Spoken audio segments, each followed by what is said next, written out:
Ами, господин Керкес, още веднъж добре дошъл в ЦСКА.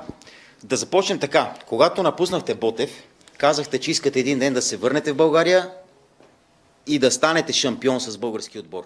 Да. Виждате ли това да бъде отбора на ЦСКА спрямо това, което виждате с идването си в ЦСКА? Мерси прво, мерси много и на всички и добро утро. Видим так нещо, али аз на този момент съм у голем клуб с големи целеви. Всички знаемо какво значи ЦСКА за български футбол, какво значи ЦСКА за Балкани и Европи. И аз съм спреман и поготвен да работим, да даем всичко от себе, да дойдем до този цели. Тъй като Павло Нога беше доста така административно коректен, може ли вие по-конкретно да кажете каква е целта, която ви поставиха ръководството за този сезон, тъй като не стана ясно поне от него? Аз мислим всички знаят кои са целеви на ЦСКА. Аз не трябвам да говорим нещо специално. ЦСКА е ЦСКА, са този трофей, този фенска маса, този история. Нема какво да кажа. Сигурно не че буде лесно.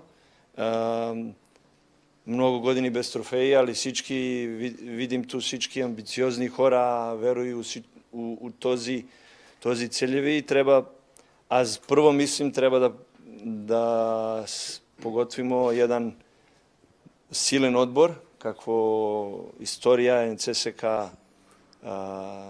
ЦСКА фенови искaju и работа сваки дан. Не може ништо од jedan дан на други. Сигурно треба време. У фудбал нема време, али за мене прво и основно е одборни дух. Тим да буде поготвен добро и сигурно искамо качествени футболисти да подигнат ниво на отбора. С оглед на това как изглеждаше ЦСКА, особено в края на сезона, миналия сезон, хората казваха, че трябва да има много сериозни, дълбоки промени. Колко сериозни проблеми трябва да има в отборен план, в футболистите, които притежават ЦСКА, за да се случи това, което всички искат? Аз мислим, да, било е проблема, резултати последни 2 години не се влиза Европа и сигурно то не е добро за ЦСКА. Да, не може всичко да се смени на jedan дан. Evo, mogu da dam primjeri koje je moj direktor dao na Paris Saint-Germain. Koliko godina se investira, koliko godina se smeni futbolisti i na jedni moment dođe този trenutak koga vidimo всички как Paris Saint-Germain igra. Ако мислите да сменимо сега за този малки период всичко и да направимо отбор koji може да игра силен футбол, то нема нијан отбор да направи. Треба ступка по ступка, степ бай степ, крак по крак да се направи. Прво този футболисти, моја работа и на мој тренерски штаб да поготвимо да този футболисти кои имају индивидуални квалитет да буду по-добри и казвам са некој број качествени футболисти кои дојду тука треба да подигну ниво и да е ЦСКА на следеќи сезон по-добар него како е преди. Докъде стигнахте с селекцията? Пари Сен-Жермен първия сезон все пак спечели титла и купа във Франция. Примерът не е много добър, ЦСКА 2 години няма нищо. Виждате ли някакво качество в тези футболисти, които могат да го повдигнат? Аз виждам, а сигурно загубили сме неки футболисти качествени и трябва да дойду, да казвам по-добри.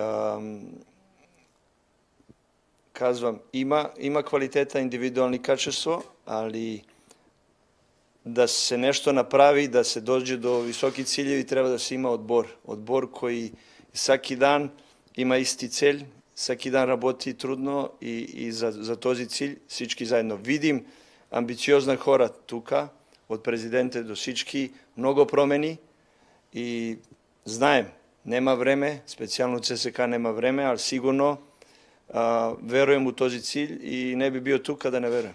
И все пак да се върнем към селекцията, понеже ви попитаха, това означава ли ще има мащабна селекция или не чак толкова мащабна, а на квалитет ще се наблегне? Хора от клуба на која работи на селекцията работи. Знаете, от момент kad се не влиза Европа, многи футболисти отказали да дойдат тука.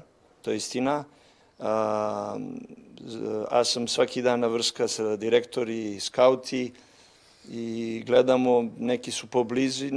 Не мислим да е хубаво да буде многу смени. Да доведемо тука 10 фудбалисти, след еден месец стартирамо шампионат.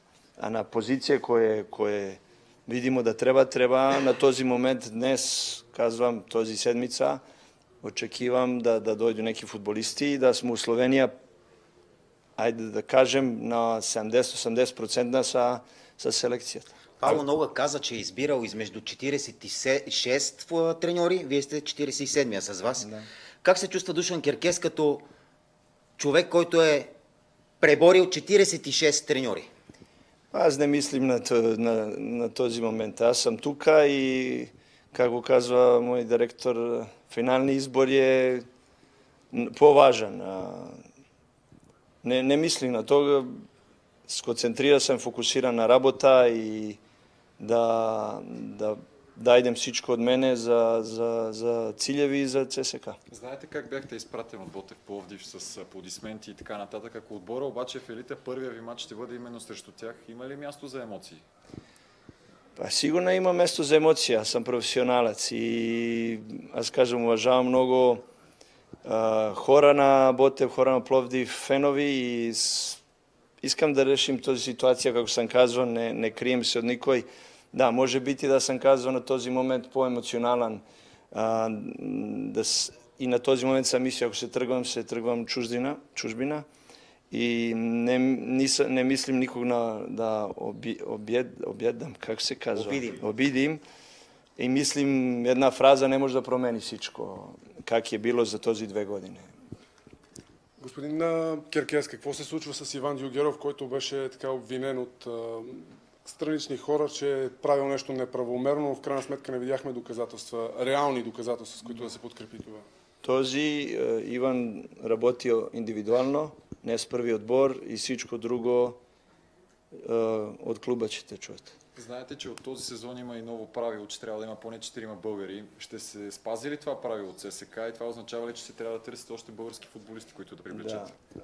Аз мислим от първи дан, ако съм тук у Българска, винаги говорим да всеки отбор трябва да има качествени български футболисти. Ви видите проектът на клуба ЦСКА, че строи един много модерен тренинг център и академия само за академия и сигурно трябва време да то всичко буде и да на jedan момент повише български млади футболисти игрaju први отбор. Има след jedan месец е шампионат и всичко ще знаете от клуба како се случи за този тема. Остава ли Делова в ЦСКА, защото се появиха слухове, че може да напусне? На този момент остава. Аз искам да остава, али футболни трансферни период е дуг и всичко може да се случи. И нещо много важно ми се ще да коментирате. Появиха се слухове, че Джеймс Ето не му се работи отново с вас. Говорихте ли с него? Има ли нещо вярно? Такива слухове имаше. Много съм изненаđen таки слухови. Може да питате Джеймса, да въпрос на Джеймса. Аз мислим да... Аз съм първи, как се каже, меседж?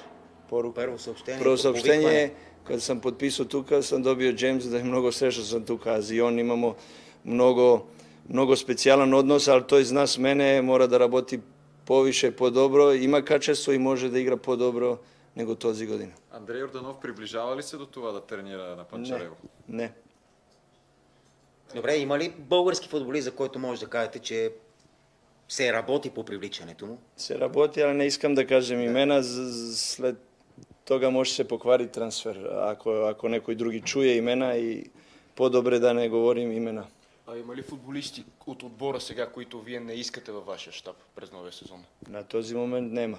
Ще видимо след 1, 2, 3 седмици на тренировка како се случи, али ја винаги искам да видим позитивно от всеки футболист и на крај ќе видимо ко може, ко не може. Да ви задам един въпрос така. Когато бях тренер на Ботев, имаше ли играч на ЦСКА, който казвате искам да го имам в Ботев и обратното сега? Треньор съм на ЦСКА и бих искал да имам еди кой си футболист от Ботев, без това да ви ангажира. Прво на отбор на ЦСКА има и добри футболисти. Не искам да кажем специално некој, аз искам да направим одбор, тим, одборни дух и след тога ќе индивидуални квалитети фудбалисти да искоче нагоре. Не искам да коментирам то за Ботев. Има добри фудбалисти, али на този момент Ботев има многу проблеми, не искам да задаjem повише проблеми аз се надевам да ќе тамо да буде всичко добро и да први матч ќе буде пун стадион и добра атмосфера и добар фудбал, добар матч.